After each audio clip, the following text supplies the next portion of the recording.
ቢስሚላህ አልሐምዱሊላሂ ረቢል ዓለሚን ወሰላቱ ወሰላሙ ዐላ ረሱሊላሂ ሰለላሁ ዐለይሂ ወሰለም። የተወዳጅ ተመልካቾቻችን እንደምን አላችሁ? ቆንጆ ሳምንትን እያሳለፋችሁ እንደሆነ ባለሙሉ ተስፋ ነን። የሐጅን መድረስን ተከትሎ ሰሞነ ሐጅ የተሰኘው በሚንበር ቲቪ እየተዘጋጀ ወደ እናንተ የሚደርሰው መሰናዷችን ዛሬም ሰዓቱን ጠብቆ ወደ እናንተ መድረሱን ቀጥሏል። እንዴት ነበር? ሐሳባችሁን ብታካፍሉን፣ እንዲሁም የተለያዩ ታሪኮች ካሏችሁ መልሰን ወደ እናንተ የምናደርስ ይሆናል። አብራችሁን ስለምትሆኑ ልባዊ ምስጋናችን ለእናንተ ነው። ዛሬ ከወንድሜ መኪን መሐመድ ጋር እኔ አብዱል ሐኪም ናስር እየተጨዋወትን እንቆይ ይሆናል። እንኳን ደህና መጣን አብረን። እንኳን ደህና ቆየን ኢንሻአላህ። በዛሬው ፕሮግራማችን ስለ አርራህማን እንግዶች እናወራለን። በጣም ደስ የሚሉ ታሪኮችን እናነሳለን። አላህ Subhanahu Wa Ta'ala ዘንድሮ ባይወፍቀንም ለቀጣይ አመታቶች እንድንጓጓ የሚያደርጉ የተለያዩ ሀሳቦችን የምናነሳበት ሰሞነ ሐጅ ፕሮግራማችን የተከበራችሁ ተመልካቾቻችን አሁን ጀምሯል። ኢንሻአላህ የዛሬው ርዕሳችን ስለምን ይሆናል ሐኪሜ? ሰሞነኛ ክስተቶችን እናነሳለን።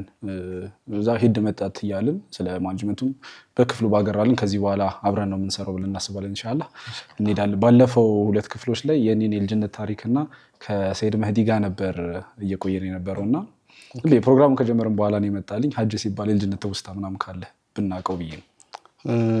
ወላሂ ሐጅ ያው ከሐጅ የመጡ ሰዎች በጣም ብርቅዬ ሰዎች ናቸው ይባላል አይደል? በፊት እንደዚህ እንዳሁኑ ሰው አይደለም የሚሄደው። ከሀገራችን ራሱ የሐጃጁን ቁጥር ብናየው ከባለፈው አመታት በጣም የተለየ ጭማሪ ያለውና ዓለም አቀፍ ደረጃ ራሱ አስታውሳለሁ የሆነ ዳታ ያየሁ ነበርና ላስት ሴንቸሪ ላይ በ10 ሺዎች የሚቆጠሩ ሰዎች ነበሩ ሐጃጆች። ከዛ በኋላ እየጨመረ መጥቶ ነው አሁን ያለንበት ከ1.7 ሚሊዮን በላይ ሰው የደረሰውና በተለይ ደግሞ የተወለድኩበት ያደግኩበት አካባቢ አይነት ነገር ሲሆን ደግሞ በጣም ትንሽ ነው። ከዛ አከል አንድ ሰው ሁለት ሰው ምናምን ነው የሚሄደው። አሁን ላይ ራሱ ያለው ዳታ ዛት ማች ብዙ አይደለምና ለዚህ እነዛ ሰዎች በተለየ መልኩ ነበር የሚታዩት። ሐጅ ላይ ይመጣል ለተውስታ እንትና እኮ ሐጅ ሄዶ ነበር ከታለ በቃ መንገድ ላይም ስታየው ከአመት በኋላም ከ5 አመት በኋላም ሰውየውን ታውቀዋለህ በቃ እና የተለየ ሸረፍ አለው ያስባለሁ። ግን እውነት ነው ሸረፍ አለው ቦታውና እነዛ ነበሩ። መጓጓቱ የተለየ ነገር ያለ አይመስለኝም። መርሐባ። ያው የምንገኘው ሰሞነ ሐጅ ላይ በመሆኑ ሰሞነኛ ጉዳዮችን እየዳሰስን እንቆያለን። ዓለም ላይ ቀጥታም ይሁን በተዘዋዋሪ ከሐጅ ጋር ግንኙነት ያላቸውን ጉዳዮች እናነሳለን። በእስራኤልና አሜሪካ መራሽ ጦር ኢራን ላይ የፈጸሙት አስደንጋጭ ክስተት ነበርና ኢራንን አጥቅተው ነበር። ኢራን ደግሞ በመልስ ምቱ እንደዚሁ የተለያዩ ሀገራትን በተለይ አሜሪካ የጦር ቤዝ ያላትን ቦታዎች ላይ ጥቃት እየፈጸመች ነበርና ከዛ መሃል በቀጥታም ይሁን በተዘዋዋሪ ከሐጅ ጋር ግንኙነት ያለው ጉዳይ ይኖራል። ከኢራን የሚሄዱ ሁጃጆች ይኖራሉ። ያ ብቻ ሳይሆን ሳውዲ አካባቢም ጥቃት አድርሳ ነበር። እዛ አካባቢ ያሉ መረጃዎችን እንዴት ከሐጅ ጋር ይገናኛል ምናምን የሚለውን እያነሳ እንሄዳለን። ቀጥታ የአውሮፕላን ማረፊያዎችን ጭምር ኢራን ለማጥቃት ሞክራ ነበር፣ በተለይ ሪያድ አካባቢ የሚገኙትና ብዙ ሰው ሰግቶ ነበር። ምን ያህል ኪሎ ሜትር ይሆናል? 900 ከሪያድ መካ 900 ኪሎ ሜትር ነው። ያንን ያህል ርቀት ያለው ነው። ሌላም የኤርፖርት ማረፊያ ወደ መዲናም እንዳለ ይታወቃል። ስለዚህ እንደውም የኢራን ሁጃጆች ቁጥር በየአመቱ ይደረግ የነበረው በማክሲመም እስከ 85,000 አካባቢ ድረስ ሁጃጆች ይሄዱ ነበርና እነዛ ሁጃጆች ዘንድሮ ወደ 61,000 ነበር ዶክመንት ያስገቡት ሐጅ ለማድረግ ማለት ነው። ከዛ ከ61,000 የኢራን የሜዲካል ቲም ያቋቁማሉ ለሐጅ የሚሆን። ከዛ ሜዲካል ቲሙ ላይ ይመረመራሉ ለሐጅ የሚሄዱ ሰዎች እና ወደ 52,000 ሰዎች አካባቢ አፕሩቭ ተደርጎላቸው ነበር ዶክመንታቸው ወይም ጤንነት ሁኔታቸው ሐጅ ላይ ሄደው አድርገው ለመመለስ የሚያስችል የጤንነት ሁኔታ ላይ ናቸው ተብሎ ነበርና ምናልባት ቁጥሩን ካስተዋል ነው 87,000 ማለት እነ ኢንዶኔሲያ ናቸው ወደ 220,000 ትልቅ ቁጥር። ከዛ ፓኪስታን 172,000 አለ። ከዛ ኢንዲያ አለች እና እነዚህ ናቸው ከፍተኛ ቁጥር ያለው ተሳታፊዎች የሚያሳትፉትና 85,000 ተቅሪበን በቃ ከትልልቆቹ ቁጥር መሃል ነውና ከዛ ግን ባለው የፖለቲካል ቀውስ ምክንያት ለኢራን ቪዛ ምንም አልተሰጣትም እስካሁን ባለው ሁኔታ ማለት ነው። እና የዘንድሮ ሁኔታ ሞር ተንታኞቹ እንደሚያስቀምጡ ከሆነ አስጊ ነው አይደለ? ሐሳቡ ምንም ቪዛ ላይ ሰጥ የሚችልበት ኦፕሽንም አለ አይነት ነገር ነው። ጦርነቱ እስካሁንም ያው ስቱዲዮ ሆነን እስካለንበት ሰዓት ድረስ እንደተቀጠለ ነው። እየተዘጋ እየተከፈተ ሰርጥ ነው ወሽመጥ የምትለው እና በዛ አይነት ሁኔታ ነው ያለው። ይህ ጦርነት በጣም አጸፋው በተለያዩ የገልፍ ሀገራት ላይ ደርሷልና ሳውዲም ደግሞ የመካና የመዲና አቃፊ ሀገር እንደመሆኗም የዚህ እንትኑ ደርሷት ነበር። በዋናነት ሁጃጆች የሚስተናገዱባቸው ኤርፖርቶች ጅዳና መዲና ያሉት አይደሉም። ቀደም ብሎ የሚገቡት ለምሳሌ ሰሞኑን የገቡት ሁጃጆች መዲና ኤርፖርት አርፈው መዲና የተወሰነ ቀናት ቆይተው ዚያራ ምናምን ካደረጉ በኋላ ወደ መካ ይሄዳሉ። ሌት ሆኖ የሚመጡት ደግሞ ከጅዳ ኤርፖርት ነው እንትን የሚሉት ሪያድ ላይ የተወሰኑ ቢኖሩም ማለት ነው። ስለዚህ ግን የኢራን እያጠቃች የነበረቻቸው መሰረተ ልማቶች ለሐጅ አገልግሎቱ በጣም አስግቶ ነበር። ከኤርፖርቶቹም በተጨማሪ የፍላይት አየር ክልሎች ሲዘጉ ነበር። እዛ አካባቢ ታስታውስ ከሆነ አሜሪካ፣ ዩሮፕ ምናምን ሀገራቶች ለዜጎቻቸው ምናምን ወደ እነዚህ አየር ክልሎች እንዳትሄዱ የሚል ማስጠንቀቂያዎች፣ የስጋት ኤሪያ ናቸው፣ በዛ አካባቢ አትብረሩ የሚል ስጋቶችን ሲያስተላልፉ ነበር። ለተወሰነ ጊዜያትም ደግሞ ዘግተውት ነበር። የሳውዲ አሁን ራሱ ስቲል አሁን ላይ ይሄ ፕሮግራም የሚተላለፍበትን ቀን ያለውን መረጃ ባላውቅም የተወሰነ ክፍሉ እንደተዘጋ ነው የሳውዲ አየር እንትኑ ማለት ነው። እና ይህ በጣም ለሁጃጆች ለሐጅ አገልግሎት ለዘንድሮ 2026 የሐጅ አገልግሎት ትልቅ ስጋት የደቀነ ጦርነት ነው ብዬ አስባለሁ። ምናልባትም የሶስተኛው ዓለም ጦርነትን የሚመስልበት ሁኔታ ያለ ሀያላን ሀገሮች እንደውም የነ ትራምፕን አቋም አይተው መወላወል አይተው አውሮፓውያኖችም ሌሎች ሀገሮችም አንሳተፍም ወደሚል ሀሳብ ሄዱ እንጂ እንደዚህ አይነት ይዘት ያለው ሁኔታ ነበር። ኢራን ወደ 93 ሚሊዮን አካባቢ ህዝቦች ያሏት ሀገር መሆኗ ይታወቃል። ከነዚህ ከ93 ሚሊዮን ከ9 እስከ 10% አካባቢ የሱኒ ሙስሊም ነው።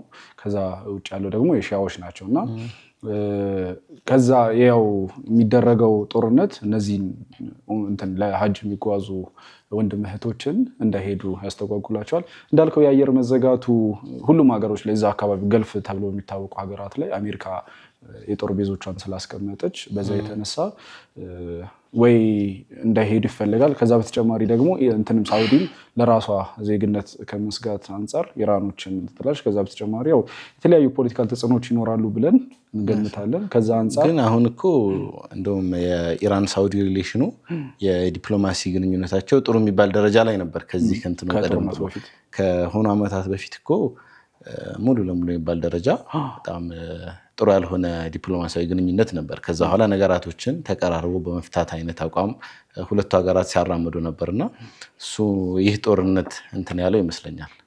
እና ስለዚህ በዚህ ጦርነት ምክንያት ብዙ ነገሮች ተስተዋግለዋል። በረራዎች ራሱ አሁን ላይ ከኢስትም ከአፍሪካ ራሱ የሚመጡ በረራዎች በእነዚህ ጦርነት ቀጠናዎች ላይ የሚያልፉ ሲሆኑ ሞር ለመዞር ይገደዳሉ ማለት ነው። የበረራ መንገዳቸውን ቀይረው አዲሽናል 2 ሰዓት 3 ሰዓት 4 ሰዓት በረራ ይጨምራል። ይሄ ደግሞ አዲሽናል ኮስት በሁጃጆች ላይ አንዳንድ ቦታዎች እንደውም ከመጀመሪያ እንደምናውቀው ሐጅ ምዝገባ ቀደም ብሎ ነው ያለቀው። ከሻዕባን ላይ ነበር ያለቀው የምናስታውሰው። ሀገራችንም ላይ ሳውዲ የተሟላ ሰርቪስ በመስጠት ፕላኗ ላይ የተለያዩ ሀገራት ያሉ ሁጃጆች ቀድመው ምዝገባቸውን ዳታቸውን ወደ እሷ ተልኮ ያለው ሆቴል አጠቃላይ ነገር ቡክ ሆኖ የተሟላ ስርዓት ለማድረግ እየተሞከረ ባለበት ሂደት ላይ አሁን ላይ የመጣው የዋጋ ጭማሪ አንዳንድ ሰዎች ላይ አንዳንድ ሀገራት ላይ ዋጋ ጭማሪ እንደተከሰተም ያየነው ዜና ያሳያል።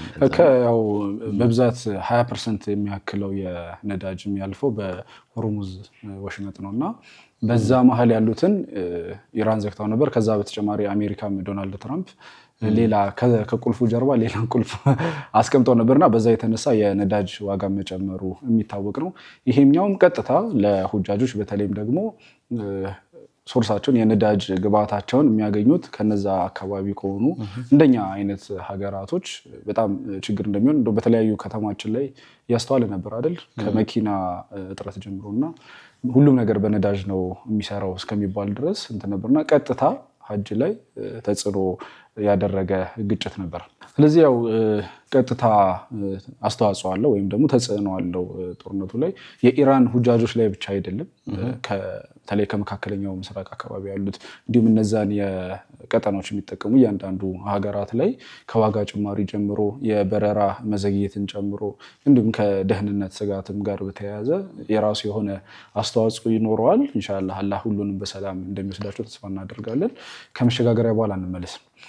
የተወዳጁ ተመልካቾቻችን እየተከታተላችሁ የምትገኙት በሚንበር ቲቪ ተዘጋጅቶ ወደ እናንተ የሚደርስላችሁ ሰሞነ ሐጅ ፕሮግራማችን ነው። ምን ሀሳብ አስተያየት አላችሁ? ከስር በተቀመጡት ቁጥሮች ብታደርሱን ወደ እናንተው መልሰን የምናደርስ ይሆናል። አብራችሁን ስለምትሆኑ እናመሰግናለን። ከመሸጋገሪያ በኋላ እንመለሳለን። አብራችሁን ቆዩ።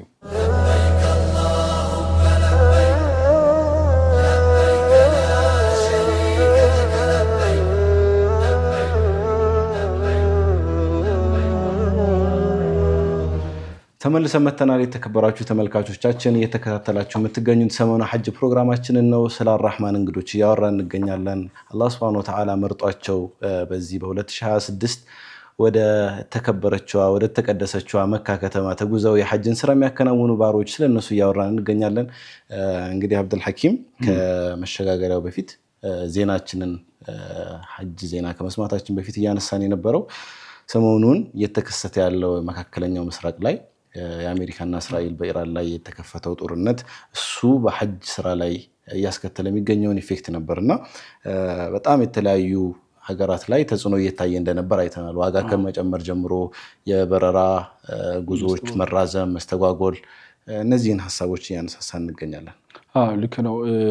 ሳውዲ ወደ ዱባይ የምታደርገው እንደዚህ በረራዎችን በተለይም ደግሞ ቀጥታ ጥቃት የሚፈጸምባቸው ቦታዎች ላይ የበረራቸውን አቋርጠው ነበር። ምናልባት የ2 ሳምንት የተኩስ አቁም ስምምነቱን ከተደረገ በኋላ ፓኪስታን ላይ ለመደራደር እቅድ ይዘው ነበር። ባይሳካም ድርድሩ ማለት ነው። እስከዛ ጊዜ ድረስ ድጋሚ ተጀምሯል። የ2 ሳምንት የተኩስ አቁም ስምምነቱን ተከትሎ የበረራዎች ማለት ነው ወደ ዶሃ የሚደረገውን፣ ወደ ኳታር የሚደረገውን፣ ወደ አቡዳቢ የሚደረጉትን በረራዎች እንደ አዲስ ጀምረዋል። ምናልባት ከፖለቲካው አለመመጣጠን ወይም ደግሞ ቶሎ ቶሎ ከመቀያየሩ ጋር በተያያዘ ስቱዲዮ በገባንበት ሰዓት ደግሞ ድጋሚ ቆመውም ሊሆን ይችላልና ሐጅ ባለፈው ምን እያነሳን ነበር? በባህሪው ከዓለም ነው ህዝብ የሚሰበስበው፣ ከሁሉም አህጉር ነው እየተወጣጣ ያለው። አሁን ደግሞ ጊዜው ሞር ለእንትን አይደል ግሎባላይዜሽን ወይም ደግሞ አንድ እየሆነች የመጣችበት ጊዜ ነው ዓለም እና የሆነ ቦታ የሚንኮሻኮሸው ኮሽታ የሆነ ቦታ ተጽዕኖ ይኖረዋል እና ዘንድሮ ሐጅ ላይም ጉዳቱ ትንሽ ወይም ደግሞ ማስተጓጎል ነገር ይኖረዋል ተብሎ ይሰጋል። እንደ ሀሳብ ደግሞ እዚህ ላይ ለመጨመር ያህል ቢያንስ አንድ ሀገር ራሱ አንድ ሰው ቢቀር ከሐጅ አይታወቅም የትኛው ሰው አላህ ዘንድ የተወደደ እንደሆነ ብዬ አስባለሁ። አብዱላህ ኢብኑ ሙባረክ ይመስለኛልና በህልሙ 2 መለኮችን ያያል። 2 መላእክቶችን ያያልና አንድ ሐጅ ሰሞን ፕሮግራም ነበር። አላህ እኮ የዘንድሮ ሐጅ አንድ ሰው ነው የተቀበለው ሲሉ ያያል። አንዱ ለአንዱ መላእክው አላህ እኮ ከዘንድሮ ሐጅ የዚህን ሰው ሐጅ ነው የተቀበለው ይላል። ማን ነው ነው ሲል ዲመሽቅ የሚገኝ አንድ ጫማ የሚጠግን ሰው ነው ይላል።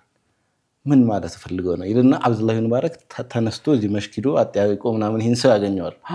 ከዛ ምንድነው የዚህ ሰው ታሪክ ወደ ኋላ ሲመረመር ብዙ ዓመታት ከሚጠጋግናቸው ጫማዎች ትንሽ ገንዘቦችን እያጠራቀመ እየጨመረ ለሐጅ ዝግጅቱን ጨርሶ ሐጅ ለማድረግ ለመመዝገብ የሚሄድበት ጊዜ ላይ ምን ያህል ጎረቤቶቹ ተቸግረው ያል የሆነ አደጋ ገጥሟቸው የሆነ ችግር ገጥሟቸው በቃ እነሱንማ ችግር እኔ መሸፈን አለብኝ ከኔ አልፎ ወደ ሌላ ሰው ከሄደ ይሄ ያጠራቀመውን ብር ማለት ነው ከዛ ያጠራቀመውን ገንዘብ ያወጣና እነሱ ላይ ያውላል። አላህ Subhanahu Wa Ta'ala እዛ የቀረውን ሰው ገንዘቡን ለአላህ ብሎ አላህ ውስጥ ነው የሚያየው ብዙ ጊዜ አይደል? አላህ ሁሉ ጊዜ ልብን ነው የሚያየው። ስለዚህ እዛ ሐጅ ካደረጉ ሰዎች በላይ አላህ የዚህን ሰው ሐጅ ተቀበለው ብሎ መለኮቹ ሲያወሩ አብዱላህ ኢብኑ ሙባረክ ሰምቷልና አሁን ላይ ራሱ ሰሞኑኛው ሐጅ ብዙ ሰዎች ሊስተዋገሉ ይችላሉ። ሐታ ከኢራን ብዙ ሰዎች ወደ ኋላ ሊቀሩ ይችላሉ። በጣም ብዙ መስዋዕትነት የከፈሉ ሰዎች ሊሆኑ ይችላሉ ሐጅ ለማድረግ። በተለይ ይሄ ገንዘብ የማጠራቀም ታሪኮች አብዱል ሐኪም በጣም ብዙ ናቸው። አይተከሆነ በተለይ ግብጽ ላይ በጣም ብዙ ታሪኮች ይወራሉ። እንደዚህ በጣም ትንሽ ገንዘቦችን አጠራቅመው 20 ዓመት እኮ ቆጥቤ ነው የሄድኩት 30 ዓመት ቆጥቤ ነው የሄድኩት የሚል ታሪኮች በጣም ይኖራሉና የነዚህ ሰዎች ልብ መሰበር ነው እኔ ፊል ያደረኩት ያለው። አይታወቅም የአላህ Subhanahu Wa Ta'ala ወልዮች የት እንደሚገኙ አይደል? እውነት ነው። ምን አስታወስከኝ? አምና ይመስለኛል ከሊቢያ አንድ ተጓዥ ነበር አይደል? ስሙ ላይ የሙአመር ጋዳፊ ስም ስላለ ወይም እሱ ዝርያ ስለሆነ አትሄድም ተብሎ የነበረው ማለት ነው። ያው እንደዚህ አይነት ገጠመኞች ይኖራሉ። አምልኮ ሲሆን የሚለየው እኮ ያ መሰለኝ አንዳንድ ጊዜ ብር ስላለህ ብቻ ላይሆን ይችላል የምትሄደው ወይም ደግሞ ይሄ ከውስጥ ጋር የተያያዘ ግንኙነት ነው ቀጥታ ከአላህ ጋር። አርካኑ ላይ ሲቀመጥ ምን ኢስቲጣዕ ኢለይሂ ሰቢላ ነው አይደል? የጉዞውን ወጪ የሚችል ነው። ግን ከዛ በላይ የልብ ሸውቅ ምናምን በተለይ ደግሞ ሀበሻ ከዚህ ጋር ነው የሚታወቀው። በተለይ እንትን አለው ግንኙነት አለው ረሱል ሰለላሁ ዐለይሂ ወሰለም ከመወደድ ጋር እዛ ዑምራ ሐጅ ከማድረግ ያለው ፍላጎት ከፍ ያለ ነው። በተለይ መኪና 10,000 ተጓዦች ይጓዙ በነበረበት ወቅት እንኳን ከኢትዮጵያ ሄድ የነበረው ቁጥር ከፍ ያለ ነው። አሁን ዓለማችን ላይ ከ180 ሀገሮች ናቸው ከ1.7 ሚሊዮን እስከ 2 ሚሊዮን ሰዎች እየተጠበቁ ያሉት ሁጃጆች ማለት ነው ይሄዳሉ ተብሎ እየተጠበቀ ያለው። ከሀገራችን የሚሄደውን ቁጥር ደግሞ በጣም ብዙ ነበር። ያ ብቻ ሳይሆን በነበሩ ይሄ የስርዓት ሁኔታዎች በክልከላዎች ምናምን የትራንስፖርት መጠቀም አስቸጋሪ ሆነና ምናልባት ጉዟቸውን ያደርጉ የነበሩት በእግር ነው። እና አሁን የትራንስፖርት አድቫንስመንት መጣ ምናምንና አሁን የምናየው አንዳንድ ያስባሉ። አሁን ለምሳሌ ይሄ 3ኛው የዓለም ጦርነት ተነሳ ብለን ብናስብና ያለው ጦርነት አላህ ቶሎ የሚቆም ያድርገው ቢቀጥልና ከዛ ምን ያህል ግን ውስጣቸው የተነሳሳ መሄድ የሚፈልጉ ሰዎች ያንን ሪስክ ወስደው ምናምን የሚሄዱ ሰዎች ይኖራሉ። ቅድም ያነሳነው አሁን የሙአመር ጋዳፊ ዘርነህ ተብሎ ተከልክሎ የነበረው ግለሰብ ሪስክ ወስዶ ነው። እዛ ቢሄድ ሊታሰር ይችላል አይደል? ብዙ ነገር ሊፈጸምበት ይችላልና ያንን ሁሉ ሪስክ ወስዶ ግን ሐጅ ለማድረግ የአላህን ቤት ለማየት የጓጓበት ሁኔታ በጣም ያስገርም ነበር። ብዙ ሰው አላህ ሱብሓነሁ ወተዓላ ኢስቲጣዓውን ሰጥቶት አቅሙን ሰጥቶት ከሄደው ሰው በላይ እዚህ ሆኖ የሄደ ሰው ይበዛል ብዬ አስባለሁ። ምክንያቱም ዱንያ አይደለች እየኖርን ያለነው ዱንያ ላይ ስለሆነ አላህ ተዓላ ገንዘብን ለሚፈልገውም ለማይፈልገውም ለሚወደውም ለማይወደውም ሰው ይሰጣልና አላህን ናፍቀው ካዕባን ናፍቀው ያንን ቦታ ናፍቀው የሚቀርቡ ሰዎች አሉ። በጣም የሚታወቅ ነገር ነው። በተለይ ሀገራችን ከናፍቆት ጋር በጣም ከእንግርግሮች ግጥሞችን ታውቃለህ ያደግንባቸው ናቸውና ዑለሞቻችን ራሱ የሐበሻ ቀደምት ዑለሞች በግጥሞቻቸው ላይ ይህንን ነገር ያነሱታል። በቃ ብሶት የወለደውን ናፍቆት ያሳረረውን ወኔ ምን ያህል እንደበላቸው ታያለህ፣ ምን ያህል አንጀታቸውን እንደተበላ ታያለህ። እና አላህ ሱብሓነሁ ወተዓላ ይወፍቃቸው ነው የሚባለው። እሱ ሲጠራ አይደለም የሚሆነው።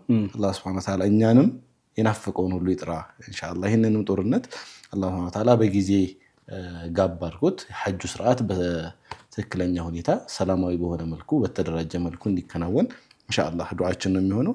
ስለዚህ የዚህ ጦርነት ማለቂያው ኢንሻአላህ በቅርብ ይሆናል ብለን እናስባለንና በጣም አንድ ከተጀመረው ነገሮች አንዱ ሳዑዲ ከጀመረችው ነገሮች አንዱ እቃህን ብዙ እቃ ይዞ ይሄዳል አይደል? ሰው ወደ መካም ሲሄድ ከመካም ሲመለስ የተለያዩ እቃዎች ይዛል። ስለዚህ አንተ እቃህን መሸከም ላይኖርብህ ይችላል። አሁን በዚህ ጊዜ አላህ ሰላም ካደረገው ሁኔታውን አቻምናውና ተጀምሮ የነበሩ ሰርቪሶች አሉ። የተወሰኑ ሀገራት ላይ ሊሆኑ ይችላሉ። ዘንድሮ በሰፊው ይጀመራል ተብሎ ይታሰባልና እነዚህ ምንድነው ሐሳቡ ከሆቴልህ ቀጥታ ሀገር ያለው አድራሻ ላይ እቃህ እንዲመጣ ነው።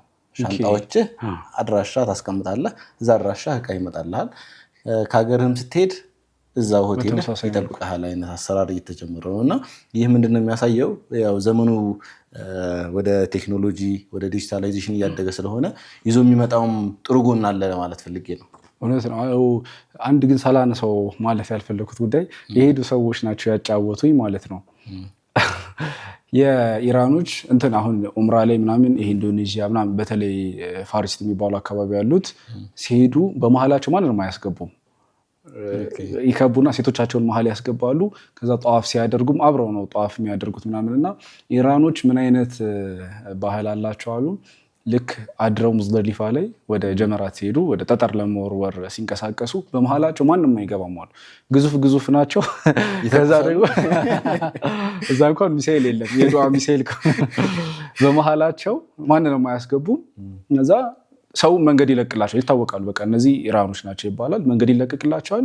ከዛ ቀጥታ ይሄዳሉ። ድንጋያቸውን ይወረውሩና ወደ ቀጣዩ የሐጅ ስነስርዓት ይሄዳሉና በጣም ኢንስፓየር ያደረገኝ ታሪክ ነውና ቢለመድ እኛ ሀገርም እንትኖች አሉ። አሁን ኡምራ ትራቭል ኤጀንሲዎች ምናምን እየመጡ ነው አይደል? እንደ ሀገርም እየመጡ ነው ሳይሆን አክቹዋሊ ያለፉትን 4 ዓመታት በጣም እየበዛ ነው። አሁንም ላለው ቁጥር በቂ አይደለም ብዬ አምናለሁ። ነው ግን በተመሳሳይ መልኩ ቢለመድ አሁን ይሄ ለመንካት ካዕባን ለመንካት ሀጀር አልአስወድን ለመንካት ነው በጀማ ስትሆን ይቀልሃል እና አሁን ቶሎ ፈጽሞም ለመሄድ ትልልቅ ሰዎች ይኖራሉ አብረው የሚሄዱት ነው። ለነሱ ከቨር ማድረግ መቻል ወክ ሲደረግ ሲሮጥ እንኳን አይደል ከመሃል በሚደክመው ሰው ቀደር ልክ ነው። ወጣት ነኝ መሮጥ እችላለሁ ምናምን ብለህ ትለያያለህ። ብዙ ነገሮች ይኖራሉ። ምናምን ቢሆን እነ ኑሱክ የምናነሳቸው አፖች ቢኖሩም እያንዳንዱን ሰው መኖሪያውን ሆቴሉን እዛው በቀላል ማግኘት የሚችልበት አሰራሮች ቢኖሩም ግን ይበልጥ ሊለመድ የሚገባውና በጋራ ማለት የማምለክ በጋራ የመስራት ቢለመድ ጥሩ ነው ብዬ አምናለሁ። የዑምራው እኮ ታስታውስ ከሆነ የጀመሩት አካላት ሲናገሩ እዚሁ ሚንበር ቲቪ ላይ ሲተላለፍ ነበር ብዬ አስባለሁና ወደ ምስራቅ ያሉ ሀገራት ፓኪስታን፣ ኢንዶኔዥያ ምናምን በእነሱ በመቅናት የተጀመረ ነው ሀሳቡ። በጣም ያስቀናሉ። በቃ ስታያቸው ሰብሰብ ብለው ተልቢያ በአንድ ጊዜ ሲሉ ለበይክ ሲሉ ያ ሁላ ህዝብ ይሄ ቁጭት ነበረ መሰለኝና ይህንን የጀመሩ ወንድሞች ከዛ ተነስተው ጀምረዋል። አሁን ላይ ደግሞ የሐጁ ነገር በጣም ያስቀናል። አንተ የሚተናገርከው ነገር አለ፣ የሚታወቁም ነገር አለ። ኢንሻአላህ እነሱ ሀገርም ከሀገሩ የእስልምና ጉዳይም በተጨማሪ በግልም ድርጅቶች ፍቃድ አውጥተው ሁጃጆችን የሚወስድባቸው አማራጮች አሉ። ያው እንደምናውቀው የተለያዩ አማራጮች አሉ፣ ሁጃጅ ላይ ደረጃዎች አሉ፣ ሊቨሎች አሉ። ያው ሀገራችን እስካሁን ወጥ ነገር ቢሆንም ያው በኢትዮጵያ እስልምና ጉዳዮች ጠቅላይ ምክር ቤት የተያዘ ጉዳይ ነው። ሌሎች ቦታዎች ላይ ግን የግል ተቋማት ራሱ እንደዚሁ ማስታወቂያ አውጥተው ከእንትና ኡስታዝ ጋር ሐጅ እያስደረጉ እሱ እያንዳንዱ ነገር ጋይድ እያደረጋቸው የሚሄዱበት አማራጮች አሉና ሀገራችን ላይ ይህም በቅርቡ ይመጣል ብለን ተስፋ እናደርጋለን። ኢንሻአላህ እንዳልከው ነው። ምን አለ መሰለ መኪኔ አሁን የመጀመሪያ ጊዜው የሚሆን ሁጃጅ ይኖራል አይደል? የመጀመሪያ ጊዜ የሚሳተፍ ይኖራል። በቂ ዒልም ያልደረሰበት ቦታ አካባቢ በቃ ስለ ረሱል መሐባ ስለ መዲና አርካን መሆኑን እየተነገረው ምናምን በዛ የተነሳ አጋጣሚውን አግኝቶ ሸውቁ ጠርቶት የሚሄድ ሰው ይኖራል ምናምንና ከዛም አንጻር እንደዚህ አይነት መስተንግዶች ምናምን መኖራቸው በጣም ጥሩ ነው። ምናልባት የሚሄዱም ሰዎች ይሄንን የሚከታተሉ ከሆነ ሁለተኛቸው ከሆነ ወይም ደግሞ በቂ የዒልም አካባቢ ላይ ዒልም አግኝተው ያደጉ ሰዎች ምናምን ካሉ ዞር ብለው ካጠገባቸው ያሉትን ሰዎች እንደሚቃኙ እንደሚያዩቸው ተስፋ እናደርጋለን። ልክ እንደዛ ልጅ እንዳይሆኑ ማለት ነው። በእርግጥ ቀልድ ነው። ለሐጅ ሄዶ ሳውዲን ሙሉ እኮ አየዋት ዞርኳት ምናምን አለና አንድ ቦታ ቀረኝ አለ። ከዛ የቱ ነው ሲባል አረፋ አለ። ከዛ ረሱል ዐለይሂ ወሰለም ያው በሐዲሳቸው አልሐጁ አረፋ ይላሉ። አረፋ ላይ መቆም ነው ሐጁና ቀልድ ቢመስልም ነገሩ የምርም ሊሆን ይችላል። ያው በቀልድ መልኩ እኛ ጋር ስለደረሰ ነው። በዚህ አይነት ነገሮች ትንንሽ ጥቃቅን ክስተቶች ይኖራሉና መተባበሩ አይከፋም እንላለን ኢንሻአላህ እንጂ በጣም ብዙ ነገር ከዘነጋኸው አንደኛ ከዓመት በኋላ ነው ማግኘት የምትችለው። ለምሳሌ ያነሳው የአረፋ ኢንሲደንት አለ አይደለ? አረፋ ላይ ካልቆምክ ዓመት ነው የምትጠብቀው። ካልሆነ ደግሞ ዓመት ደግሞ የምትመጣበት ደግሞ አቅሙ አይኖርም። ቅድም ያነሳ ነው የኢኮኖሚካል ሁኔታ አለና ብዙ ሰው የሆነ ያህል ጊዜ ቆጥቦ ነው እና የሚመጣው። ስለዚህ ይሄን የማግኘት እድልህ በጣም ሬር ነው። በህይወትህ የህይወት ዘመን አምልኮ አይደለ ስትሉ የነበረው ከዚህ በፊት በነበሩ ክፍሎች ላይ እንደዚህ አይነት ኢምፖርታንስ የሆነ አምልኮ ላይ እንዳልነው ጋይድ የሚያደርግ አካል እያንዳንዱ ግሩፕ ተፈጥሮ ለነዛ አካል ጋይድ የሚያደርጋቸው የሚያስተምራቸው ፈትዋ የሚሰጣቸው ይሄ ልክ ነው ይሄ ልክ አይደለም ይሄን ማድረግ አለባችሁ እዛው በቋንቋቸው በሚያወሩት ቋንቋ ብዙ ሰው ሀገራችን ራሱ ተመሳሳይ ቋንቋ አያወራም ሰው እና በተለይ ከገጠር አካባቢ የሚመጡ ሰዎች ሊኖሩ ይችላሉ። መግባባት ሊከብዳቸው ይችላል። እነሱን ጋይድ እያደረገ በቋንቋቸው እንደዚህ ነው የሚላቸው ሰው ያስፈልጋል። ስለዚህ ያነሳው የምስራቅ አካባቢ ያለው ሀገራት ተሞክሮ በጣም አስፈላጊ ነው ብዬ አስባለሁ። መርሃባ እንደዚህ አይነት ልምዶች ኢንሻአላህ ይበረታሉ ይጠነክራሉ ብለን እናስባለን። እኛ ሀገር ላይ ባለፉት ክፍሎችም እንዳነሳ ነው የሚጓዙ ሁጃጆች ኮታ የሚሰጠው ከ1000 ሰው ለአንድ ሰው ነው። የሳውዲ መንግስት ሀገር ላይ እንዳለው የሙስሊም ነዋሪ ብዛት ማለት ነው የምታስመዘግቡ ይኖራል። ከዛ አንድ ሰው ነው የሚሰጠው። ከዛ የሀገሪቱ ደግሞ እንዳለው የዶላር መጠንና ማስተናገድ እንደሚችለው አቅሙ ሰዎችን ይቀበላል። እኛ ሀገር በብዛት ከ10,000 እስከ 12,000 ነው ለመመዝገብ ወይም ይዞ ለመሄድ የሚታሰበው። ዘንድሮ ከዶላር መጨመርም ጋር ተያይዞ በተለያዩ ሁኔታዎች ወደ 6,000 የሚጠጉ ተጓዦች ናቸው ሁጃጆች ናቸው የሚኖሩት። ያማረ መስተንግዶ ለመስጠትም የኢትዮጵያ እስልምና ጉዳዮች ጠቅላይ ምክር ቤት ደፋ ቀና እያለ እንደሆነ በተለያዩ መረጃዎች እያየን ነው። ኢንሻአላህ የሚሄዱ ሰዎችም የተሻለ ሐጅ ለዓለም ሰላም ዱዓ አድርገውበት የሚመለሱበት እንደሚሆን ተስፋ አደርጋለሁ። ኢንሻአላህ የዘንድሮ ሐጅ አላህ ሱብሓነሁ ወተዓላ ይወፍቃችሁ። ተመልካቾቻችን ያማረ ኢባዳ ጊዜ እንዲሆንላችሁ እንመኛለን። በዱዓዎቻችሁ እኛንም ሀገራችንም ዓለምም ያለበትን ሁኔታ እንድታስታውሱ አደራ ለማለት እንፈልጋለን። አላህ ዛሬም አጀንዳችን አድርገን ያወራንበትን የሰሞኑን ጦርነት ጋብ ብሎ ሰላም የሚመለስ ፍትህ የሚሰፍንበት አላህ ያደርገው። አላህ እንትኑ አይደለ ይሄ የአላህ ሱብሓነሁ ወተዓላ ቀደሮች መካከል እንደዚህ አይነት ጦርነቶች ላይ ሐቅና ባጢልን የሚለይበት የብዙ ሰዎችን እውነታ የሚታይበት ሐቅ እንዲነግስ የሚያደርግበት ነገሮች ናቸውና ከነዚህ ብዙ ትምህርቶች እንደወሰድን እናውቃለን ከዚህ ጦርነትና ኢንሻአላህ አላህ ሰላም አድርጎት የሐጁ ስርዓት በሰላማዊ መልኩ በጥሩ ሁኔታ እንዲከናወን ምኞታችን ነው። አላህ ሰላም ያድርገው። አሚን። መኪኔ የተወዳጁ ተመልካቾቻችን በዛሬው መሰናዷችን ሰሞነ ሐጅ ላይ ሰሞነኛ ክስተቶችን በተለይም ደግሞ ቀጥታ ከሐጅና በተዘዋዋሪም ግንኙነት ያላቸውን ጉዳዮች እያነሳን ወደ እናንተ አደረስን።